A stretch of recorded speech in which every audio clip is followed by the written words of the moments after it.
Chapter 57. The next few minutes are a total blur. Here's what you need to know. Those two robots in front, they get distracted by a dumpster that got overturned in one of the explosions and hunker down beside it to fill up on a few dozen pounds worth of spoiled groceries. And the pack of four bots in back, they ignore the mess and leap over the cement barriers and into the alleyway. Yes, you read that right. The robots leap over the barriers. When I see it, my jaw drops, literally. And my brain? It does a couple somersaults, trying and failing to account for what I just saw. Dan helps me out. "They're learning," he says. "They saw those other two get stuck, and now they know it's dangerous." I don't immediately grasp the significance of this, but it becomes pretty clear once we start launching some of the last of our water balloons, and the robots dodge them. They step out of the way or use their strong, flexible legs to contort into crazy shapes until the balloons fly by. And when Dan fires an undodgeable balloon at the robot leading the charge towards us, the thing just sticks out a claw so that the balloon pops, harmlessly, several feet in front of it. Guys, I say. The robots continue coming toward us, the four barrier leapers in front, and then the other two, evidently done scooping clean that nasty dumpster and back. I know this was my plan and everything, but, well, I'm kind of out of ideas here. Arr! The roar sends me jumping about 4 feet up into the air. When I touch down again, I see John Henry Knox charging the robots with an open jug of water in each hand.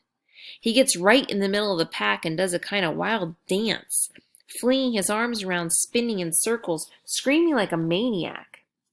Dan and I watch him splash two robots good enough to get them zing, and then we grab what's left of the water and join the battle. The first robot I go up against tries to headbutt me, but I step aside and dump a bottle of water right on the back of its head. I yell for the guys to take cover and then run away myself. I get far enough so that the bolts that hit my back feel like mosquito bites, and the Italian sub that slaps across my face feels like, well, that actually still feels like an Italian sub. Dan gets one next. "Hit the deck!" he yells out. I duck and cover, and a second later see a box of flavor-shaped cereal go cartwheeling by. Back in the thick of things, John Henry Knox and I team up on a robot who couldn't resist eating the comestibles piling up at its feet. We turn to Dan just in time to see him hurl a bottle at the last of the 6 robots, and hurl it hard enough so that the plastic snaps and the water soaks the thing, and then its usual pzzz, skaboom! A bunch of grapes, a rotisserie chicken, and what appears to be a potted plant fly up into the air and do a few flips and then come crashing back down to earth. We all watch, then stand there panting, sweating, catching our breath. Finally, John Henry Knox says, "So there was that first one." "Grieg," I say. "Plus 3 more," says Dan. "Making 4, I say. "After which came those 2 by the dumpster," says John Henry Knox. "Then that big group," says Dan. "How many were in there?" "4, I say. I counted. There were definitely 4. "So 4 plus 2 plus 4, says Dan. "10, says John Henry Knox. "Meaning there's how many left?" "Not counting Jerry's and Edsley's, remember," I say. "Right," says Dan. "So 6. "Where could they be?" asked John Henry Knox. "Also," he adds a second later, "where is Jerry?" Chapter 58. Jerry. He's been gone a long time. Maybe too long a time. I'm about to take off toward the front of the shop and save to look for him when Dan holds up a hand. "You hear that?" he says. It's a series of slapping sounds, like sneakers hitting the pavement. The sound gets louder and louder. And then Jerry comes tearing around the corner. He's running fast, straight for us, his eyes wide and terrified. Right behind him are the robots, all 6 of them, and we've got only half a bottle of water left. Chapter 59. The only thing I can think to do is run around to the front of the store, head inside, and grab a few more jugs of water before the robots reach us. Which is a long shot, I know, and probably useless anyway. We could get to the front of the store faster than the robots, but not that much faster. By the time we got our hands on some water, they'd probably already be eating, and sucker punching and foot stomping and headbutting their way down aisle 3. What we need is a miracle. And, preposterously, we get one. First, the sun disappears. The light glinting off the smooth, silver-gray bodies of the robots just all of a sudden vanishes. I look up, confused, and see a massive, sky-spanning cloud racing toward us. It's like a shopping mall or a football stadium flying through the sky, except the cloud isn't really shaped like either of those things. It's shaped like, well, kind of like a UFO. Like a UFO that's camouflaged as a giant white cloud, shooting down like a big laser beam that's camouflaged as even more clouds. That, John Henry Knox shrieks, is the most fantastic cumulonimbus I've ever seen. Look at that anvil dome. My God, what I wouldn't give to be up there at this tropopause, looking down on this beauty. That peak must be 20,000 meters.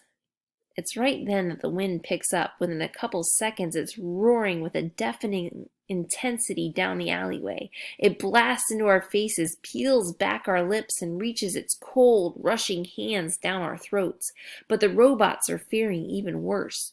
One gets blown sideways and, in a desperate attempt to keep its balance, grabs onto a second, which sends them both toppling to the ground. Seeing this, the other robots stop. They spread their legs, plant their feet, and hold their long, flexible arms out to their sides. And then comes the rain. Yes, rain. Water. Gobs of it. Just pouring out of the sky. The robots get pelted. There's nowhere to run for cover, and that's if they even knew to do so. 2 seconds in, they're soaked beyond hope. And 2 seconds after that, the zapping begins, following by the skapooms. And what do Dan and John Henry Knox and I do? We laugh. We dance. Pummeled by the wind and rain and every kind of comestible imaginable, we celebrate. Then we get Jerry out of the dumpster he jumped into and let him know that everything's fine. Chapter 60. The storm stops as abruptly as it began. That giant laser-beaming UFO of a cloud drifts over us and disappears. Then the sun comes out, and with a vengeance. It's like the big, burning star is angry that the cloud covered it up, so it hammers down on us, slurping up the wetness off the pavement like the last sip of a soda through a straw. You can practically hear it. We start heading back to my house, and I can't help but say it. That was so weird. John Henry Knox grins. Remember that hailstorm? He says.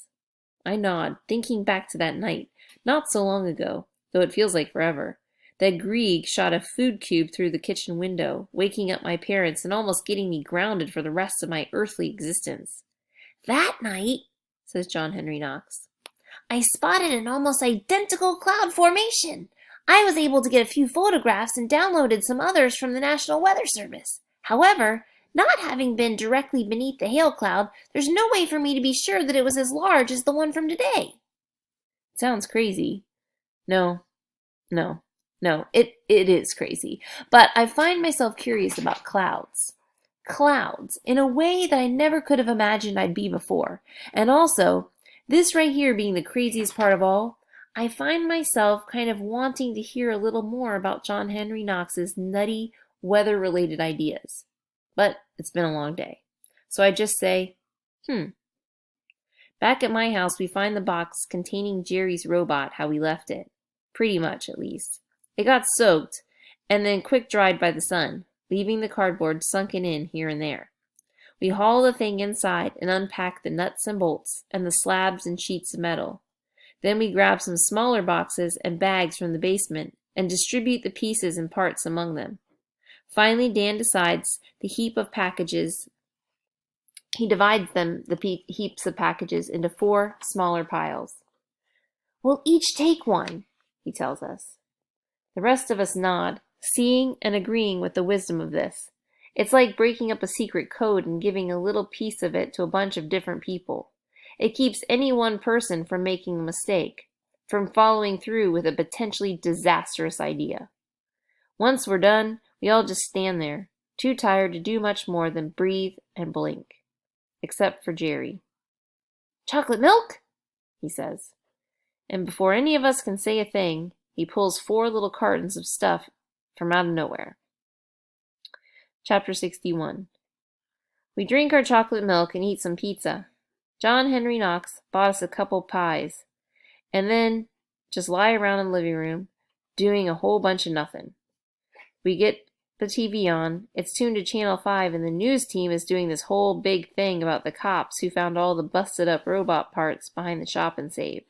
The cops, not us, are all getting all the credit for saving the day. But honestly, I don't mind. I don't think I've ever been so exhausted in my life.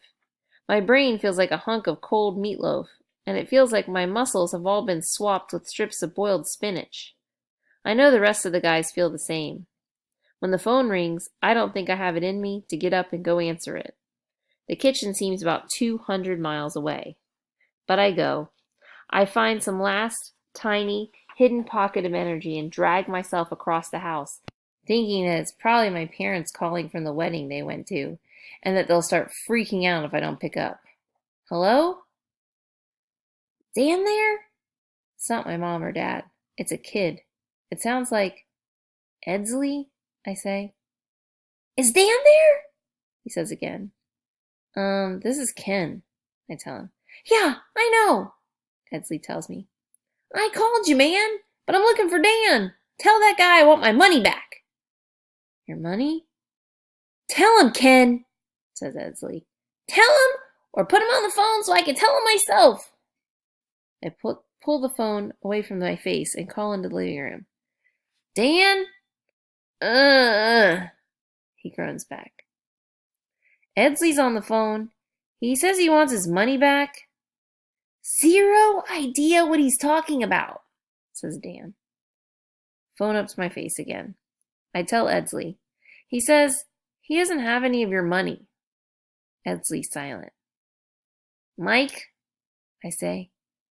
Yeah, well, he says, sounding frustrated with himself but annoyed with me about it. I guess I didn't actually give him any money, now that I think about it, but whatever.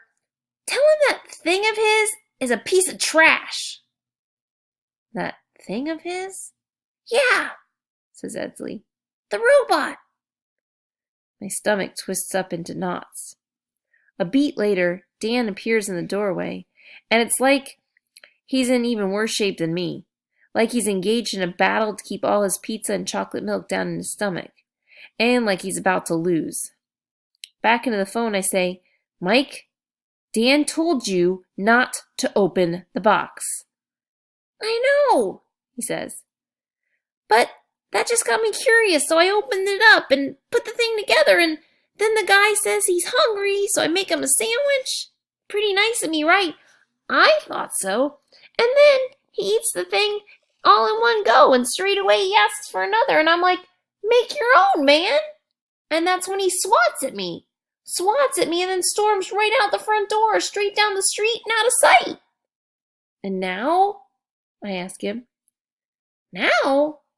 What do you mean now? How am I supposed to know where the stupid thing went?